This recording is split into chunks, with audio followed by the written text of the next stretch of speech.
जय श्री कृष्ण। आज के इस वीडियो में हम जानेंगे भागवत पुराण का रहस्य क्या है, क्यों कहा जाता है सबसे श्रेष्ठ। हमारे हिंदू समाज में सैकड़ों वर्षों से भागवत कथा को लोग मानते आ रहे हैं। भागवत पुराण वैष्णव संप्रदाय का प्रमुख ग्रंथ भी है। पुराणों की क्रम में भागवत पुराण का 5वां स्थान है, पर लोकप्रियता की दृष्टि से सबसे अधिक प्रसिद्ध है। इसमें 335 अध्याय और 18,000 श्लोक हैं और इसमें 12 उपखंड हैं। श्रीमद् भागवत पुराण लोकप्रियता की दृष्टि से सभी पुराणों में सबसे अधिक प्रसिद्ध है। वैष्णव शाखा से संबंधित इस ग्रंथ का मुख्य वर्णन विषय भक्ति योग है। श्रीमद् भागवत पुराण में श्री कृष्ण को सर्वोच्च देवता अथवा ईश्वर के रूप में चित्रित किया गया है। श्रीमद् भागवत भक्ति रस तथा अध्यात्म ज्ञान का समन्वय उपस्थित करता है। श्रीमद् भागवत पुराण में 12 स्कंध है, जिनमें विष्णु के अवतारों का ही वर्णन किया गया है। पुराणों के क्रम में भागवत पुराण 5वां स्थान है, पर लोकप्रियता की दृष्टि से यह सबसे अधिक प्रसिद्ध है। वैष्णव के इस पुराण को महापुराण मानते हैं। यह भक्ति शाखा का अद्वितीय ग्रंथ माना जाता है। आचार्यों ने इसकी अनेक टीकाएं की है। कृष्ण भक्ति का यह आगार है, साथ ही उच्च दार्शनिक विचारों की भी इसमें प्रचुरता है। परवर्ती कृष्ण काव्य की आराध्या राधा का उल्लेख भागवत में नहीं मिलता। इस पुराण का पूरा नाम श्रीमद् भागवत पुराण है। इसका मुख्य वर्ण विषय भक्ति योग है, जिसमें कृष्ण को सभी देवों का देव या स्वयं भगवान के रूप में चित्रित किया गया है। इसके अतिरिक्त इस पुराण में रस भाव की भक्ति का निरूपण किया गया है। परंपरागत तौर पर इस पुराण के रचयिता वेद व्यास को माना जाता है। श्रीमद् भागवत भारतीय वांग का मुकुटमणि है। भगवान शुकदेव द्वारा महाराज परीक्षित को सुनाया गया भक्ति मार्ग तो मानो सोपान ही है। इसके प्रत्येक श्लोक में श्री कृष्ण प्रेम की सुगंधी है। इसमें साधन ज्ञान, सिद्ध ज्ञान, साधन भक्ति, सिद्धा भक्ति, मर्यादा मार्ग, अनुग्रह मार्ग, द्वैत अद्वैत समन्वय के साथ प्रेरणादायी विविध उपाख्यानों का अद्भुत संग्रह है। श्रीमद् भागवत पुराण वर्णन की विशदता और उदात्त काव्य रमणीयता से ओतप्रोत है। यह विद्या का अक्षय भंडार है। यह पुराण सभी प्रकार के कल्याण देने वाला तथा त्रय ताप, आधि भौतिक, आधि वैदिक और आधि दैहिक आदि का शमन करता है। ज्ञान, भक्ति और वैराग्य का यह महान ग्रंथ है।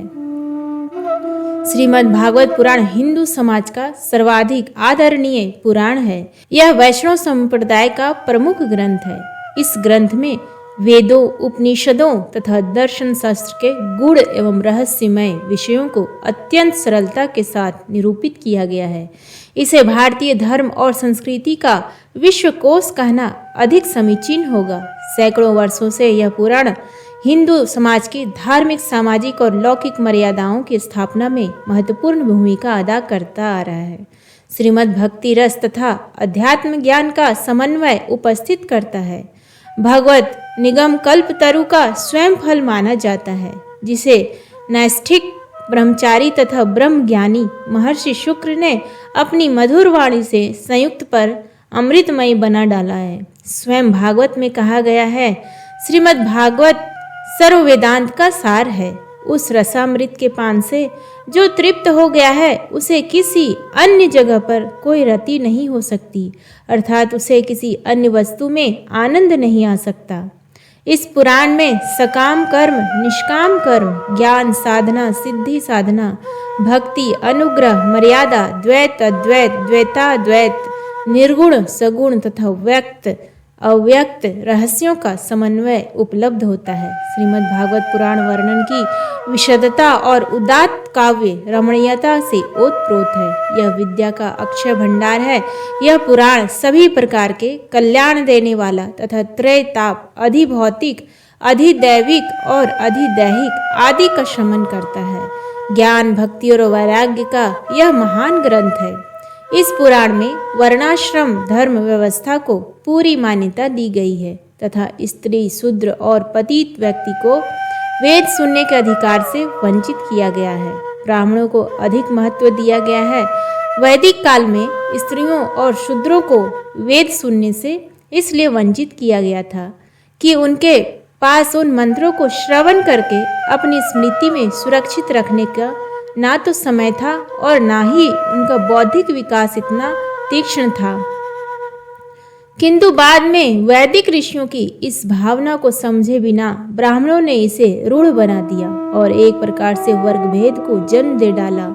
भागवत पुराण का 10वां स्कंद भक्तों में विशेष प्रिय है। श्रीमद् भागवत पुराण में बार बार श्री कृष्ण के ईश्वरीय और अलौकिक रूप का ही वर्णन किया गया है। पुराणों के लक्षणों में प्रायः 5 विषयों का उल्लेख किया गया है, किंतु इसमें 10 विषयों सर्ग, विसर्ग, स्थान, पोषण, ऊती, मनवंतर, ईशानु कथा, निरोध, मुक्ति और आश्रय का वर्णन प्राप्त होता है। दूसरे अध्याय में इन 10 लक्षणों का विवेचन किया जा चुका है। यहाँ श्री कृष्ण के गुणों का बखान करते हुए कहा गया है कि उनके भक्तों की शरण लेने से किरात, हुण, आंध्र, पुलिंद, पुलकस, आभिर, कंक, यवन और खस आदि तत्कालीन जातियां भी पवित्र हो जाती है। इस पुराण में 12 स्कंध है जिनमें विष्णु के अवतारों का ही वर्णन है। नैमिषारण्य में शौनकादिक ऋषियों की प्रार्थना पर लोमहर्षण के पुत्र उग्रश्रवा सूत जी ने इस पुराण के माध्यम से श्री कृष्ण के 24 अवतारों की कथा कही है। इसके विभिन्न स्कंधों में विष्णु के लीला अवतारों का वर्णन बड़ी सुकुमार भाषा में किया गया है, परंतु भगवान कृष्ण की ललित लीलाओं का विशद विवरण प्रस्तुत करने वाला 10वां स्कंद भागवत का हृदय है। अन्य पुराणों में जैसे विष्णु पुराण, पंचम अंश, ब्रह्मवैवर्त, कृष्ण जन्म खंड आदि में श्री कृष्ण का चरित्र निबद्ध है, परंतु 10वें स्कंद में लीला पुरुषोत्तम का चरित्र जितनी मधुर भाषा, कोमल पद विन्यास तथा भक्ति रस से होकर वर्णित है वह अद्वितीय है। अध्यात्म तथा साहित्य उभय दृष्टियों से काव्य जगत में एक अनूठी वस्तु है। गोपी गीत ने, युगल गीत ने भागवत को काव्य के उदात्त स्तर पर पहुंचा दिया है। भागवत के 12 स्कंद, प्रथम स्कंद इसमें भक्ति योग और उसे उत्पन्न एवं उसे स्थिर रखने वाला वैराग्य का वर्णन किया गया है। द्वितीय स्कंद में ब्रह्मांड की उत्पत्ति एवं उसमें विराट पुरुष की स्थिति का स्वरूप है। तृतीय स्कंद में उद्धव द्वारा भगवान का बाल चरित्र का वर्णन है। चतुर्थ स्कंद में राजर्षि ध्रुव एवं पृथु आदि का चरित्र है। पंचम स्कंद में समुद्र, पर्वत, नदी, पाताल, नरक आदि की स्थिति का वर्णन है। षष्ठम स्कंद में देवता, मनुष्य, पशु, पक्षी आदि के नाम की कथा है। सप्तम स्कंद हिरण्यकश्यपु, हिरण्याक्ष के साथ प्रहलाद का चरित्र है। अष्टम स्कंद में गजेंद्र मोक्ष, मनवंतर कथा, वामन अवतार का वर्णन है। नवम स्कंद में राजवंशों का विवरण, श्री राम की कथा का वर्णन है। दसम स्कंद में भगवान श्री कृष्ण की अनंत लीलाओं का वर्णन है। एकादश स्कंद में यदुवंश का संहार है। द्वादश स्कंद में विभिन्न युगों तथा प्रलयों और भगवान के उपांगों आदि का स्वरूप है। सृष्टि उत्पत्ति के संदर्भ में इस पुराण में कहा गया है, एक से बहुत होने की इच्छा के फलस्वरूप भगवान स्वयं अपनी माया से अपने स्वरूप में काल, कर्म और स्वभाव को स्वीकार कर लेते हैं। तब काल से तीनों गुणों सत्व, रज और तम में क्षोभ उत्पन्न होता है तथा स्वभाव उस क्षोभ को रूपांतरित कर देता है। तब कर्म गुणों के महत्व को जन्म देता है, जो क्रमशः अहंकार, आकाश, वायु, तेज, जल, पृथ्वी, मन, इंद्रियां और सत्व में परिवर्तित हो जाते हैं। इन सभी के परस्पर मिलने से व्यष्टि, समष्टि रूप पिंड और ब्रह्मांड की रचना होती है। यह ब्रह्मांड रूपी अंड 1000 वर्ष तक ऐसे ही पड़ा रहा। फिर भगवान ने उसमें से सहस्र मुख और अंगों वाले विराट पुरुष को प्रकट किया। उस विराट पुरुष के मुख से ब्राह्मण भुजाओं से, क्षत्रिय जांघों से, वैश्य और पैरों से शूद्र उत्पन्न हुए। विराट पुरुष रूपी नर से उत्पन्न होने के कारण जल को नार कहा गया। यह नारी ही बाद में नारायण कहलाया। कुल 10 प्रकार की सृष्टियां बताई गई हैं।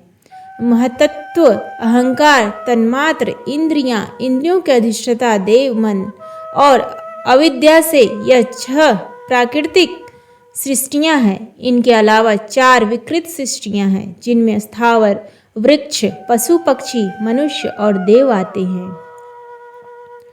कल गणना, श्रीमद् भागवत पुराण में काल गणना भी अत्यधिक सूक्ष्म रूप से की गई है। वस्तु के सूक्ष्मतम स्वरूप को परमाणु कहते हैं। 2 परमाणुओं से एक अणु और 3 अणुओं से मिलकर एक त्रसरेणु बनता है।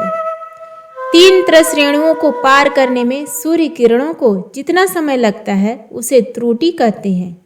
त्रुटि का 100 गुना कालवेद होता है और 3 कालवेद का 1 लव होता है। 3 लव का 1 निमेष, 3 निमेष का 1 क्षण तथा 5 क्षणों का 1 काष्ठा होता है।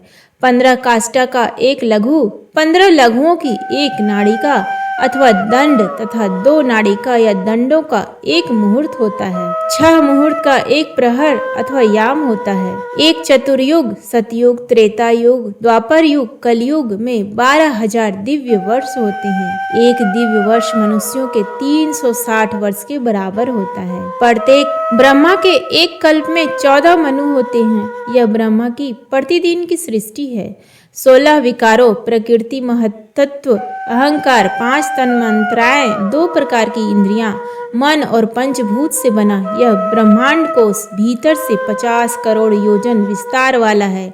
उसके ऊपर 10-10 आवरण हैं। ऐसे ही करोड़ों ब्रह्मांड राशियां जिस ब्रह्मांड में परमाणु रूप में दिखाई देती है वही परमात्मा का परम धाम है। इस प्रकार पुराणकार ने ईश्वर की महत्ता, काल की महानता और उसकी तुलना में चराचर पदार्थ अथवा जीव की अत्यल्पता का विशद विवेचन प्रस्तुत किया है। प्रथम स्कंद। इस पुराण के प्रथम स्कंद में 19 अध्याय हैं, जिनमें सुखदेव जी ईश्वर भक्ति का महात्म्य सुनाते हैं। भगवान के विविध अवतारों का वर्णन, देवर्षि नारद के पूर्व जन्मों का चित्रण, राजा परीक्षित के जन्म, कर्म और मोक्ष की कथा, अश्वत्थामा का निंदनीय कृत्य और उसकी पराजय, भीष्म पितामह का प्राण त्याग, श्री कृष्ण का द्वारका गमन, विदुर के उपदेश, धृतराष्ट्र, गांधारी तथा कुंती की तन गमन एवं पांडवों का स्वर्गारोहण के लिए हिमालय में जाना आदि घटनाओं का क्रमवार कथानक के रूप में वर्णन किया गया है।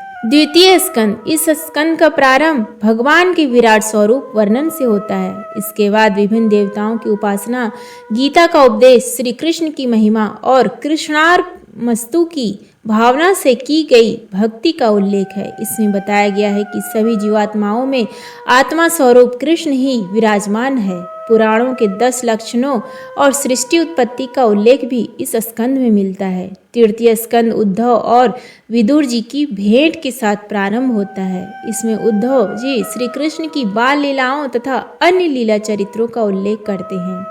इसके अलावा विदुर और मैत्रेय ऋषि की भेंट, सृष्टि का क्रम का उल्लेख, ब्रह्मा की उत्पत्ति, काल विभाजन का वर्णन, सृष्टि विस्तार का वर्णन, वराह अवतार की कथा, दीति के आग्रह पर ऋषि कश्यप द्वारा असमय दीति से सहवास एवं 2 अमंगलकारी राक्षस पुत्रों के जन्म का शाप देना, जय विजय का सनत कुमार द्वारा शपित होना, विष्णु लोक से गिरना और दीति के गर्भ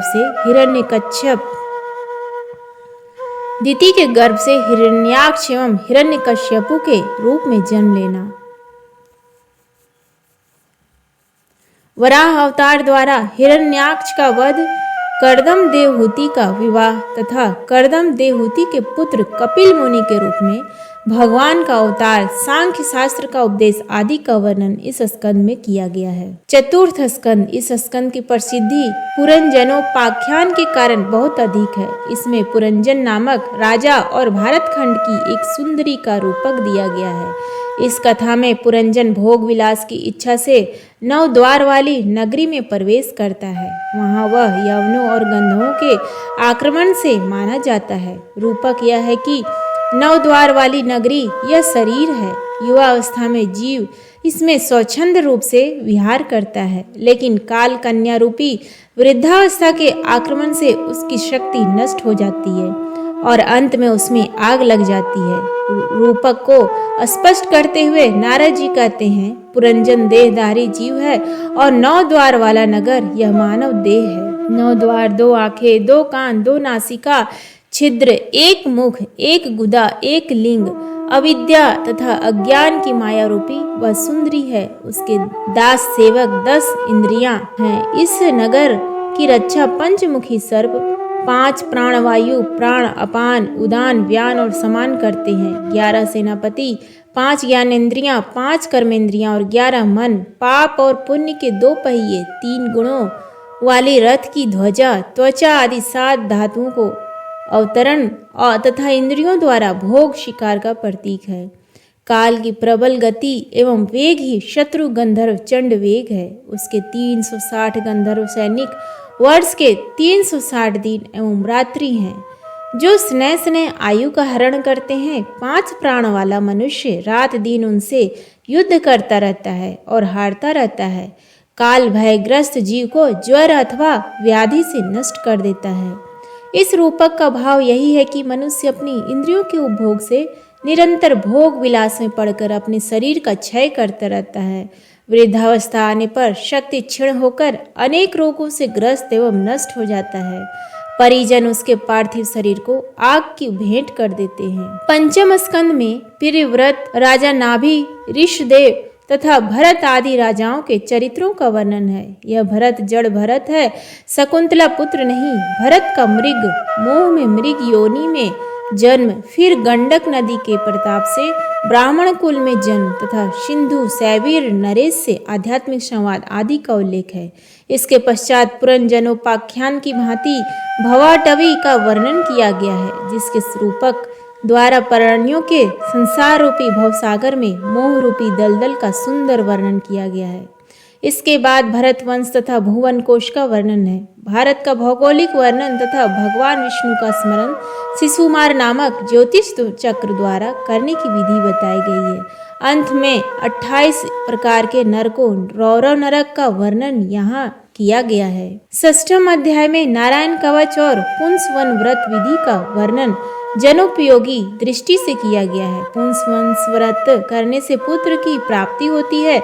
व्याधियों, रोगों तथा ग्रहों के दुष्प्रभावों से मनुष्य की रक्षा होती है। एकादशी एवं द्वादशी के दिन इसे अवश्य करना चाहिए। इस स्कंद का प्रारंभ कान्यकुब्ज ब्राह्मण अजामिल उपाख्यान से होता है। अपनी मृत्यु के समय अजामिल अपने पुत्र नारायण को पुकारता है। उसकी पुकार पर भगवान विष्णु के दूत आते हैं और उसे परम लोक ले जाते हैं। भागवत धर्म की महिमा बताते हुए विष्णु दूत कहते हैं कि चोर, शराबी, मित्र द्रोही, ब्रह्माघाती, गुरु पत्नीगामी और चाहे कितना भी बड़ा पापी क्यों ना हो, यदि वह भगवान विष्णु के नाम का स्मरण करता है तो उसके कोटि कोटि जन्मों के पाप नष्ट हो जाते हैं। किंतु इस कथन में अतिशयोक्ति दिखाई देती है। पर स्त्रीगामी और गुरु की पत्नी के साथ समागम करने वाला कभी सुखी नहीं हो सकता।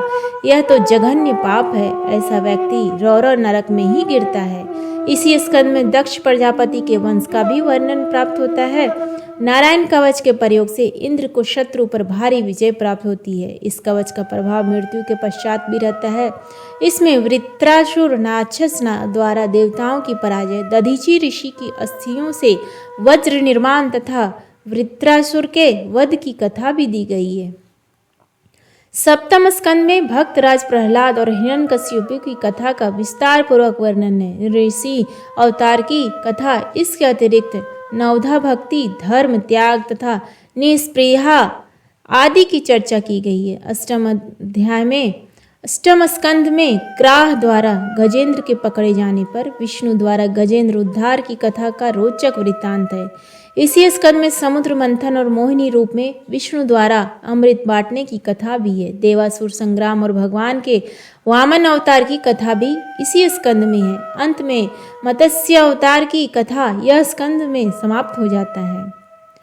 9वां स्कंद पुराणों के एक लक्षण वंशानुचरित के अनुसार इस स्कंद में वैवस्वत, मनु एवं उनके 5 पुत्रों के वंश इक्ष्वाकु वंश, नीमि वंश, चंद्र वंश, विश्वामित्र वंश तथा पुरु वंश, भरत वंश, मगध वंश, अनु वंश, तुर्वसु वंश और यदुवंश आदि का निर्माण प्राप्त होता है। राम, सीता आदि का भी विस्तार से विश्लेषण किया गया है।